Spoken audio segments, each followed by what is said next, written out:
the Rathbones Look Forward series. Hello, I'm Andrea Catherwood and welcome to the Rathbones Look Forward series. We're speaking to some of the great thinkers, journalists and writers of our time, focusing on the future of our changing world. My guest today is Dr Sharad Paul. He is a surgeon, he's a philanthropist, an evolutionary biologist, and his latest book, The Genetics of Health, explains how we will soon be using our individual genetic makeup to personalise our medicine and to inform our decisions as to diet, stress management and exercise. We're talking about the future of health. We talk a lot about genetic sequencing, but just explain to me what that really means. So firstly, everyone's heard of the genome project. So genome is actually a word which combines gene and chromosome. So to simplify it, we have genes contain our DNA and genes are located on chromosomes, which we all carry. So each of us has 23 pairs of chromosomes and each chromosome contains 20,000 genes approximately. But these little bits of DNA are codes that denote our risks to certain things. Sometimes we have things which mean we're particularly good at certain things. But the most important thing is that genes are our blueprints, but they're not our destiny, and we can change our destiny. So if you get this blueprint given to you today, what kind of information can you expect to see on it? A lot of stuff we don't know. What we know is, what's interesting is we know about 10% of what the genome is, because we thought, to give you an example, a worm has about 19,000 genes and humans have about 26,000, and those 19,000 genes are all in common. So a cabbage has 45,000 genes, because cabbages are not very good at getting rid of viruses and things which invade it in the soil, whereas we're a little more sophisticated than cabbages. Right. So, which is good to know. That's right. So what it means is that because of our blueprints, we don't know what a lot of these junk DNA does. And that's where we're making progress. But what we do know is that we can predict certain diseases, we can predict certain things which can happen to us during our lifetimes, and we can also predict how our bodies will behave under certain diets and exercise. At the moment, we have a healthcare system that doesn't really take this into account to a great degree. Is that fair to say? Yeah, very much so. I think it's really because I wouldn't call it a healthcare system, I'd call it medicine. I think there's a little bit of a difference. I think after I studied medicine, I did law. And one of the examples I often use is law doesn't translate into justice, just like medicine doesn't translate into health. Right. So to have good health, you need to take personal responsibility. Right. So fundamentally, medicine is an illness model. So you go to a doctor when you're ill and they give you a pill and the pill's got side effects. But you need to only go there when you need something which you know has got some harmful things as well as good. So it's really like the typical ambulance at the bottom of a cliff, but you need to try to not fall off the cliff yourself. Tell me then, what areas specifically can genome sequencing help us with at the moment? So my main interest is really in preventative medicine. So it's really how can we know our genome or certain genes to help us improve our diets and exercise, which therefore prevents things like heart disease, stress, mood changes, improves performance, fatigue, all sorts of things. And I guess we can tell that because, I'll just give you one example. Say vitamin C is a good example because 1 in 5 people carry a gene which means you don't absorb vitamin C well. So what that means is per year, your waist circumference goes up 0.1 inch, blood pressure goes up a little bit. It's so tiny that it takes 20 years before you actually are overweight and you've got diabetes or heart disease. And this could have been prevented by you simply eating an extra orange or an extra capsicum a day. And I think that's the biggest kind of changes we can make. Wow. You've also written about movement, about how we were evolved to move, and that's something that we're not doing at the moment as much as we used to. We all know that we have a sedentary lifestyle and we kind of know that that's not healthy. But tell me a little bit more about why you think it is so important. I think the most important thing is really because my main medical work is in skin to start off with, and we know skin is our only universal organ, and skin is the only organ every creature has, and skin and nerve cells came from the same root. And what we know is as humans migrated and walked more, we developed bigger brains. So it's actually true over time. There is like a chapter in the book which is on skinny brains and fat cuts. And it's literally true that if you, for every 2-inch increase in girth or visceral fat on your belly, your brain loses about 10 to 12% of its cognitive ability. So the fatter your tummy, the more demented you get when you're older. Really? Yeah. Are you really saying that then there's a link between obesity and dementia? Oh, very much so. So in fact, if you go to most dementia clinics, there are many risk factors. We know that, smokers get more of it. We know obese get more of it. But certainly, let's say you weren't pathologically demented, you still lose cognitive function. So you have less brain power the more bigger your stomach is. So as we're evolving, if we all know that we ought to be exercising more, eating more, these are messages that we hear all the time, and yet we don't particularly take them on board. Yeah. What is that in our brain that's not allowing us to do that? I think it's just fundamentally because we do whatever's easiest for us and we get out of the habit. I mean, the fundamental real thing is it's getting out of the habit. So when mice were put on treadmills, mice with this lazy gene, mice with the lazy gene on a treadmill started expressing new genes which made them love exercise. So the next generation said, this is great, put me on the treadmill.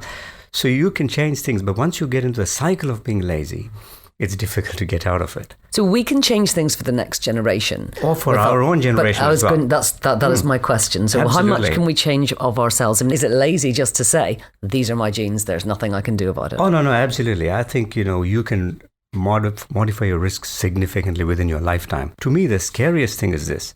Let's just say you were of the view that I'm done, this is my lot. There was a study done in Sweden where they took people over a 100-year period, looked at the 3 generations from 1895, 1890 to 1975. And what they found is if your grandfather ate less during the prepubertal period, that halved the heart disease and diabetes rate of the grandchildren. So not only does it help you, but you have the ability to help your descendants. So if you're selfish and think, stuff this, I'm done. Actually, you may not be as selfish when you think you may be harming your grandkids. Well, that sounds like a very good incentive, if nothing else, to eat healthily.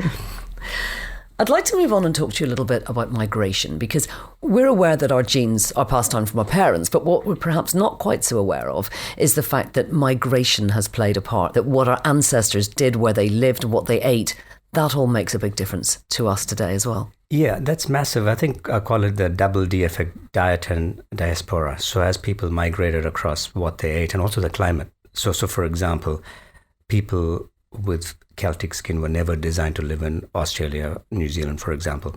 So what will happen is in 2,000 years, their skin color will become just like Asian skin. So their skin will become darker. They'll become darker because the reason is when you are lighter skinned, it destroys your folic acid, sunlight. So you actually get more birth defects and things, as well as because evolution actually doesn't care about cancer, to be honest, because that's after your reproductive peak. Right. But evolution is all about propagation of the species. So the reason Africa and Asia have large populations is because they're darker skinned, so they have more folic acid. And the reasons Africans are more athletic than similar dark color in Asia is because they have more pre-vitamin D levels, and all this can be explained by just diet and migration. Mm-hmm. And folic acid obviously is something that women take when they are having babies, because it's something that's very important, right, for fetal development. That's right, and that's what I point out in the book, that studies were done where they looked at slums in Bombay and they had far less birth defects than wealthy suburbs, say in Belgium, because of the fact that once you're darker skinned, you actually get less birth defects because light doesn't destroy your folic acid as much. So, but now the interesting thing for me is we're becoming more homogeneous in our diets. So these changes are not going to happen because we can all get, Thai food anywhere, or we can all get a curry anywhere. So what it really means is when these changes don't happen, so we're not going to get these enormous changes, except perhaps with the example I gave you down under. Yeah. In skin color or other things, we're all going to be more homogeneous. So that's why it's really important we know our individual variations, because these changes won't happen to us as much because the cereals are supplemented. You buy a cereal and it's already got folic acid in it, or it's got vitamin D, whatever. Even if it may not have enough for you, the changes are going to be less than what used to happen. So when we look at our healthcare systems then here and across the world, they are obviously very generalised. How would it be better if they were much more personalised to us? I think that's a really good question, because I feel quite strongly about it that we ignore a large section of populations in many health systems simply because of the lack of understanding. So to give you an example, I've virtually never come across somebody from the Indian subcontinent with high vitamin D levels without them taking some supplements. Right. But what we know is vitamin D is just a calcium regulator. So if you have low levels of vitamin D, that means you get higher intracellular calcium. And especially if you consume dairy or anything with calcium and you have low vitamin D, it goes straight to your heart. So you increase your heart disease, increase your diabetes, things like that, and which is all a massive problem in the Indian subcontinental population. I was just in London a month ago and I met somebody who was an Indian journalist, and she spoke to me about a skin thing, and I said, Lynn, you need to test your vitamin D, and it turns out she's really low. And she was like, how come nobody told me? But what's interesting is those tests are not even funded. Like in New Zealand, for example, our NHS model doesn't fund vitamin D levels. If a patient said, I want to test a vitamin D, you have to pay for it. But you'd fund cholesterol, for example, or other things. So we actually don't have a wellness model or a preventative model.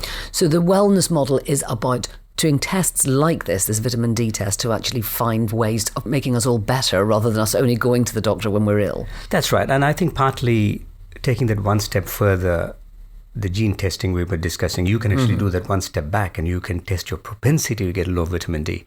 So we can test vitamin D, folic acid. So things I test for are things like starch, lactose, gluten, all the usual stuff. But it's interesting because that way you're not following any fad diets, but you're actually just following a diet which is personalized for you.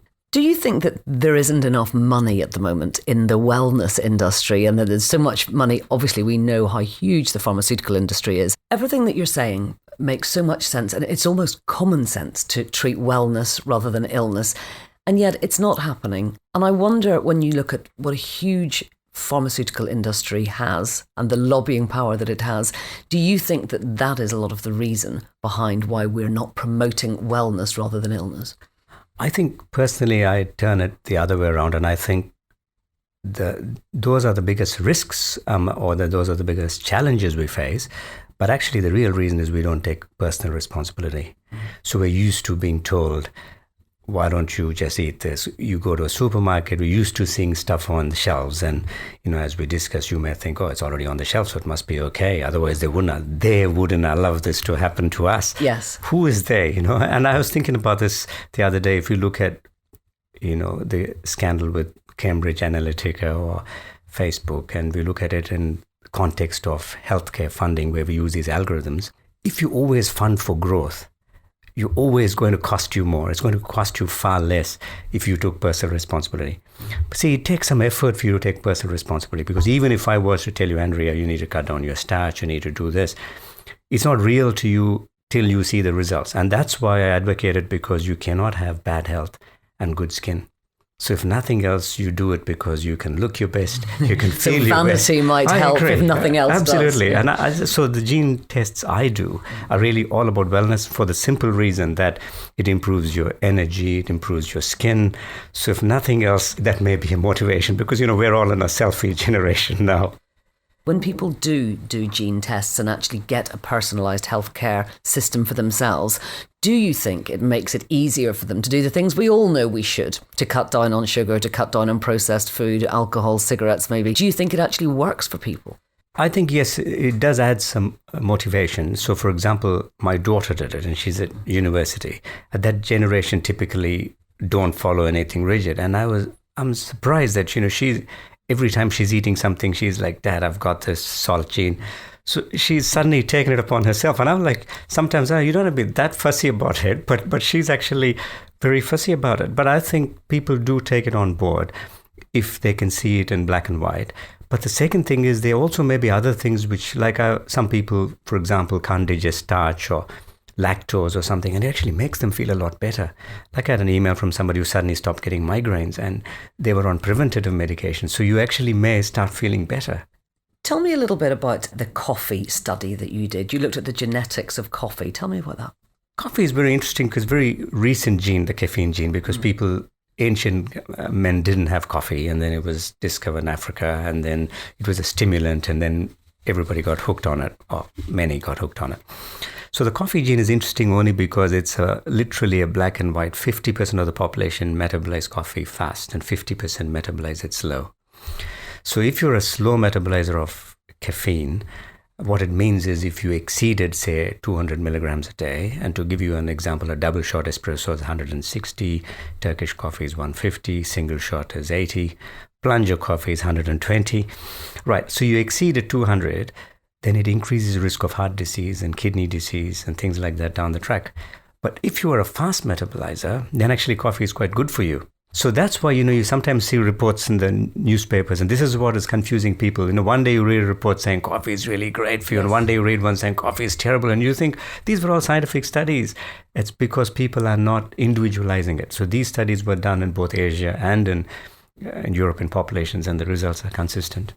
Let's talk about stress. Now, we often hear that these are stressful times. I'm sure all times have been stressful in the past for different reasons. What can sequencing our genomes tell us about the way that we handle stress? Yes, some people are more predisposed to not handling stress as well. But having said that, first thing we must understand is we live in the safest of times now, right? In spite of all what we read, 100,000 years ago when man left Africa, 1 in 20 people died because of predators, roughly. Now, Shakespeare's time, because all his, stories were full of blood and gore, because the murder rate, when I looked it up, I think in London was 1 in 500 or something, in Oxford was 1 in 350. I mean, if you had 1 in 350 people being murdered, it's extraordinary. It's extraordinary, right? Most of our fears are things which will never happen, but because we are fed that kind of hysteria. So there is a little bit of that mass hysteria that goes on, in my view, and that shapes how we respond to stress. But having said that, I'm more interested in how a lot of stuff we do, like our diets and things, how it shapes our stress response. Mice were put, for example, on American cafeteria diet and quotes, which and that was basically, it was Coke and chips and burger, right? And these mice, was otherwise happy and running around, became paranoid, overweight, suspicious of other mice, angry. Right. I'd love to see what a suspicious mouse looks like. Well, they no longer like any new mice coming into the area. Right. And then you have a recipe for what we're seeing worldwide in politics, politics of hate, the politics of division. Obviously, what we eat now is hugely different from what we ate, say, 4 generations ago, when most people ate off the land. And you think it actually makes a difference to the way that we live our lives, not just our waistlines, but actually our mental health? Absolutely. And they're all linked. Like I said, the bigger your waistline, poorer your ability to make decisions. So you're more easily fed and led, you see. So I think these are all linked. And I think, and that's what I mean. To really have good health, you need to take personal responsibility. And maybe the way to start is to think, have set yourself goals to think, I need to look better, or I need to lose weight, or I need to run a marathon faster, whatever it may be. And I think then that's the way you'll make changes. Do you think that genome sequencing could actually protect us in some way to help us to cope with depression, mental illness and that kind of thing?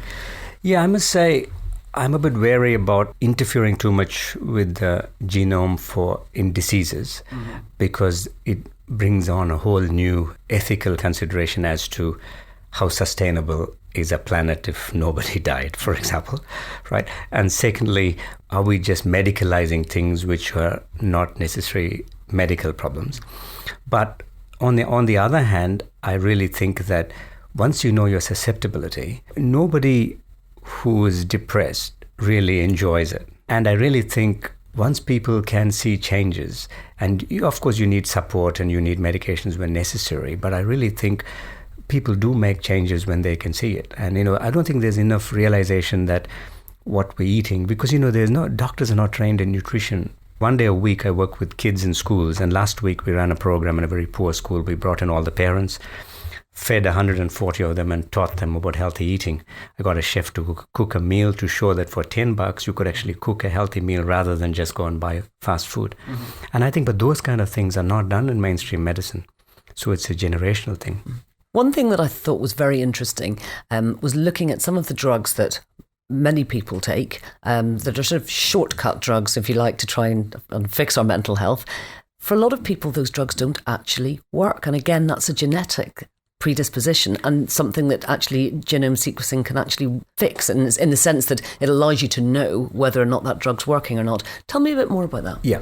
So I think for those, what we do is slightly, genome sequencing is generally you sequence your whole genome, like you're looking at your blueprint. But these are things where we target specific. So we know a particular gene, what we call SNP, or single nucleotide polymorphism, which affects a particular drug. Right. So we just look, have you got that or not?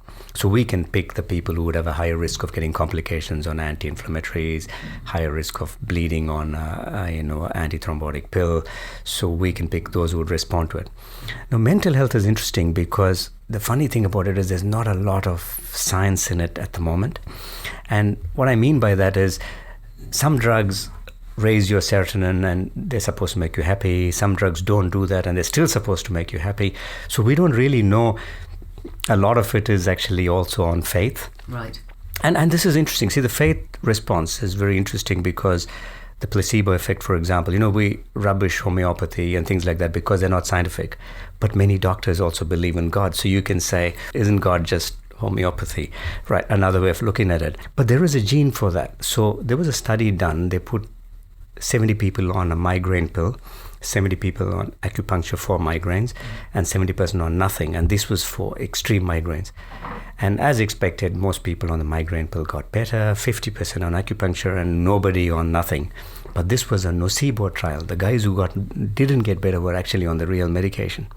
Wow. So they studied, this was done by Ted Kapchuk in Harvard, and they looked at what is common between the people who got better on nothing and the guys who, on both sides. And what they found is there is a placebo gene, what we now call a placebome.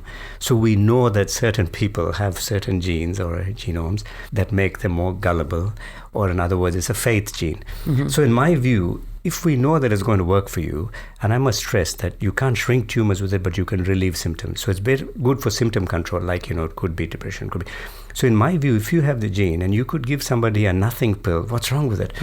Pharmaceuticals so says that's why the placebo effect works for some people and not for others. That's right. And that's why also things like, acupuncture or, homeopathy work for some people because they have particular genes which will make them believe. Perhaps they're also more likely to be religious and, things like that. But that's a fact. We know, if I was a pastor, for example, I always joke saying at the communion, I'd just take a swab as if they're sipping the cup and I only bother selling stuff to the half of the congregation, which was gullible.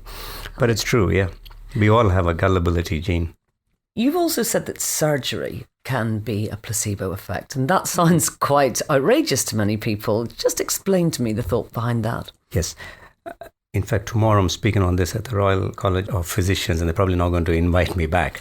But the truth is, yeah. So I'll just give you one example is back surgery. Right? There was a recent book actually written by a spinal surgeon called Surgery, the Ultimate Placebo. And what it is that surgery in those conditions works in roughly a third of people. Some people, the surgeon's gone in and thought, there's no way I'm going to fix this, and they got better. Surgeon went in and thought, this is a very simple procedure, he'll be fine, and they never got better, young or old. So the point is, when it comes to drugs, which we sometimes malign as well, actually drugs do work when people need them because they're tested against placebo. And unless you're much better than placebo, you wouldn't get allowed. But surgery, it's almost like I learn a technique, I teach somebody, and then it's done, and it becomes more habit. Like there's a German word for it, it's called Functionlust, and that basically says, this is how we love doing this, so we do it. But what's interesting is a lot of those are no better than placebo, and in my view, you should regulate it the same way as you regulate a medication. If you don't have level 1 evidence, which means under control, randomized trial that this benefits a patient, it shouldn't be approved, but that's not there at the moment.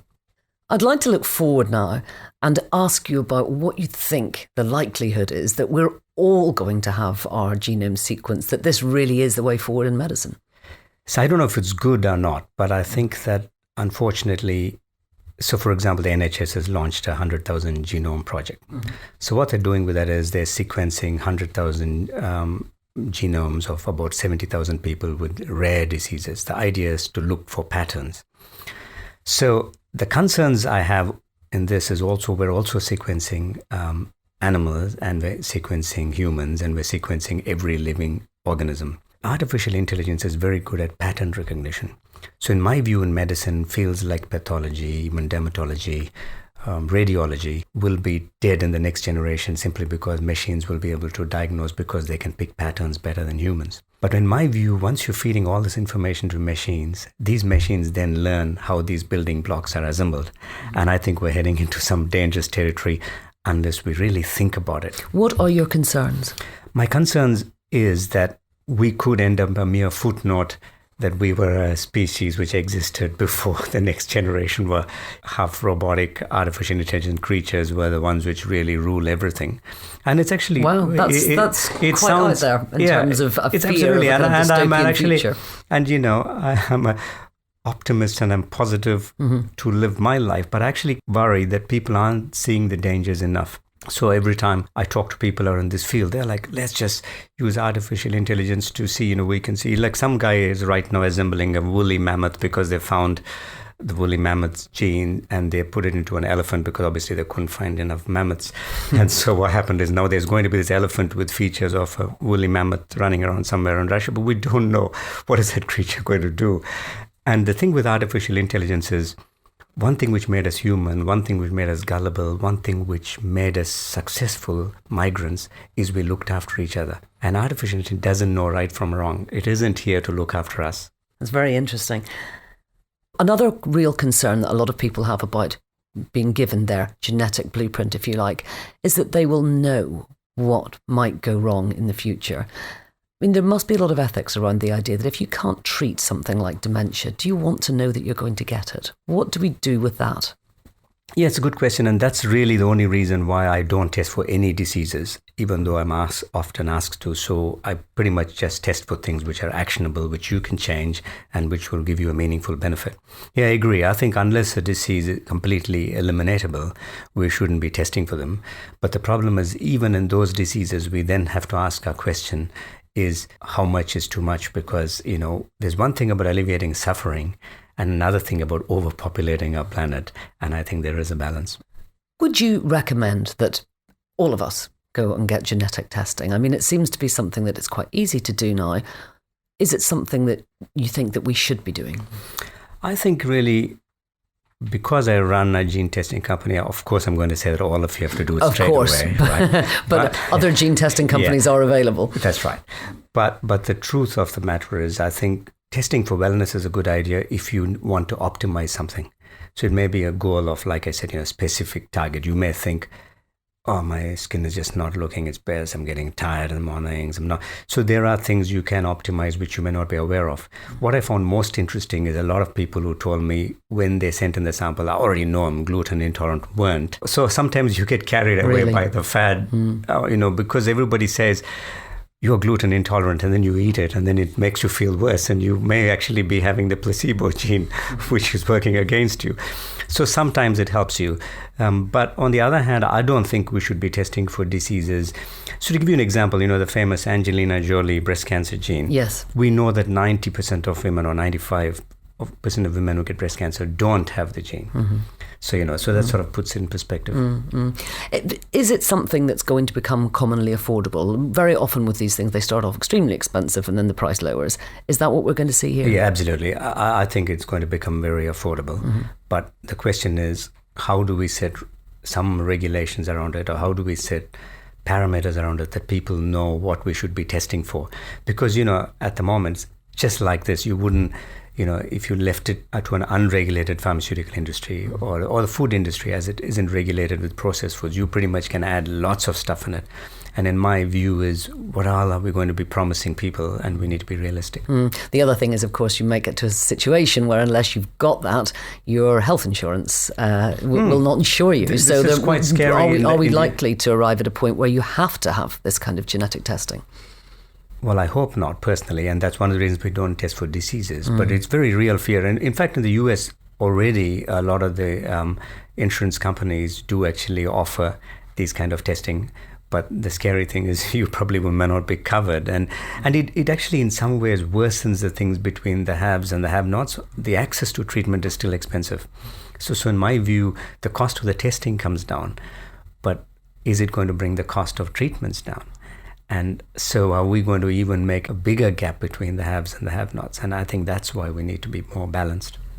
Looking forward 5 years in the UK, how do you see genetic testing affecting the health industry and indeed the way that we view our own health? I would hope that we take more responsibility for our own health. I really hope that people start taking more responsibility, even for simple things. See, like I was just mentioning, diet and exercise for your gene type, but that's just one example. But even things like, I saw a headline a couple of weeks ago, but somebody said, the mammogram didn't recall them, so, they missed out. And so was in the headlines that breast cancer was missed.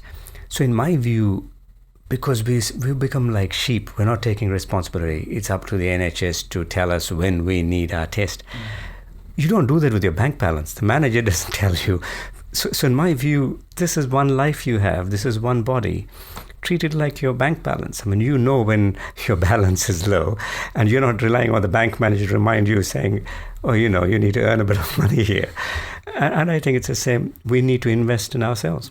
Are we able, by looking at our genes, to work out which types of exercise, for example, might be more beneficial to us? Yes, broadly, there's some, but generally speaking, I must say that everybody benefits from exercise. Everybody benefits from a bit of endurance exercise and some power exercises. In other words, it's always good to do some, run or cycle or swim or something, as well as, but the best exercises are dancing, like tango and things for things like dementia, right? Even Celtic dancing, Irish dancing.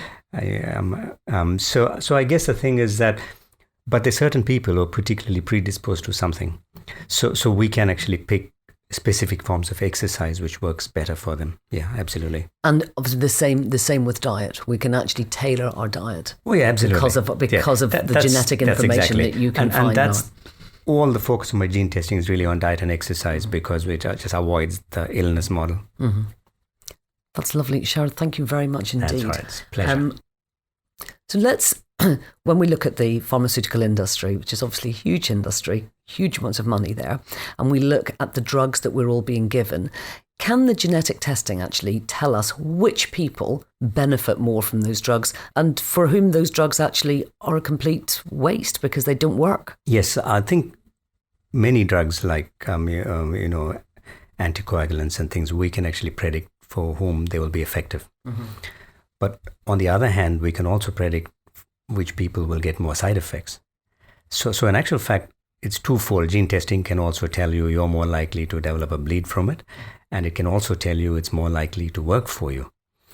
But unfortunately, at the moment, like I said, it's in a mass industry model medicine. So everybody gets the same thing. We don't invest enough in the individual.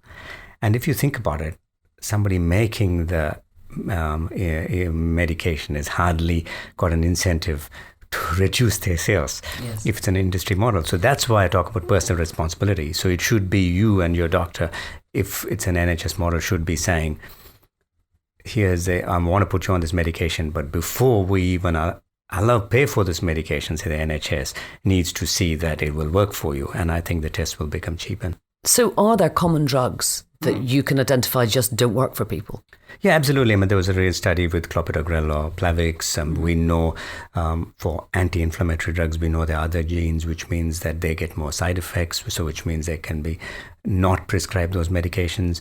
So there are many newer examples, constantly coming up. And yeah, absolutely, there's a whole, issue of many drugs which we know the genome, but unfortunately we still prescribe everything to everybody. Actually, we could be talking about saving a lot of money within the NHS by not prescribing drugs that we know don't work. Yes, but in a lot of things, NHS in some ways is the broadest thing I see in England to a broad church, right? So there's still a lot of high priests and there's structures, and it's very difficult to reform such an institution. It takes time. And that's why I think the change will have to come from the people. So you need to go to the doctor and say, hang on, if I'm going to take this, is this going to work for me or not? Same with nutrition. Nobody is, doctors don't talk to you about nutrition. And I think those are things which save you a lot more money as well. And I think they all need to be combined. I know you talk a lot about the importance of vitamin D and how many of us are vitamin D deficient. Do you recommend that we should all be taking supplements? Again, here it's interesting. genetically you can determine people who would do better on them or wouldn't need them as well.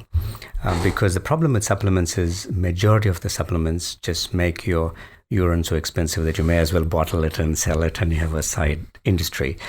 But really speaking, I think vitamin D is massive only because in fair skin population, because the rise of people don't want to look older or don't want to get skin cancer, they're avoiding the sun, and fair skin can absorb vitamin D well.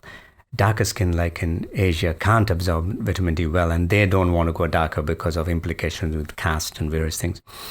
So I guess the issue is we do have a global problem with low vitamin D, which increases your heart disease and diabetes rates, and it increases inflammation, which was a big part of many of the problems we have. So I guess it's really important to have enough vitamin in your diet, which is, obviously things like salmon and cod and things like that. But if you're a vegetarian, then you may need to actually take supplements. But for those people, we normally recommend either getting a gene test or blood test first, because at least to make sure you haven't got a metabolic problem, which means you already have high levels. When we look at a map of the world, you can see very clearly that there are some places where people, A, live longer and B, age better. Is that to do with their genes, or is it to do with their lifestyle, or is it a bit of both? It's a bit of both, but they're self-propagating. Like I said, what you eat now shapes your genes and also the genes of your grandchildren.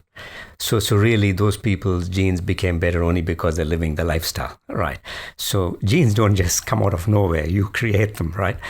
So those are typically places like Icaria in Greece, Sardinia in Italy, Okinawa in Japan, typically islands, and they tend to be, because people are more active, there's they walk a lot more, they socialize a lot more. See, nowadays we're more individualistic, we're all in front of computers, we're not socializing enough.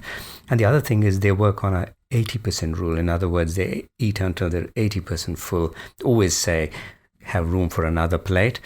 And the third thing is that they also eat 80% of a vegetable and fish-based or seafood-based diet. So they don't eat as much red meat. And we know that all these, and drink in moderation. So everything that I guess we have read that it's good for us, but these people just practice it. And do you think that actually is an anti-aging tip as well? I mean, I think it's fair to say that you look extremely young for your age, and you say that you don't do anything except eat well and live well. Yes. Do you think that actually does help with anti-aging as well as living longer? Yeah, massively. And in fact, that's how I came to write this book in the first place, is because I work with skin and everybody asks me, how do you look younger? And I was really researching genomics to see, is there something else I could do? Mm-hmm. And what I found is the same genes for injury, inflammation, physical abuse, emotional abuse, and, bad diets all stimulated the same antioxidant pathway. So in other words, if you're in an abusive relationship, you age. If you eat terrible food, you will age. If you drank too much, you will age. You smoke too much, you will age. So really, a lot of these genes were all in common anyway. So that's why I'm saying, taking responsibility for your diet and is all about engineering a better you for yourself. It just means that you will be happier, fitter, healthier, and then life starts looking better. Because if you have bad health, you don't have a happy life, and you cannot have bad health and good skin. That sounds like fantastic advice. Thank you very much indeed. Pleasure.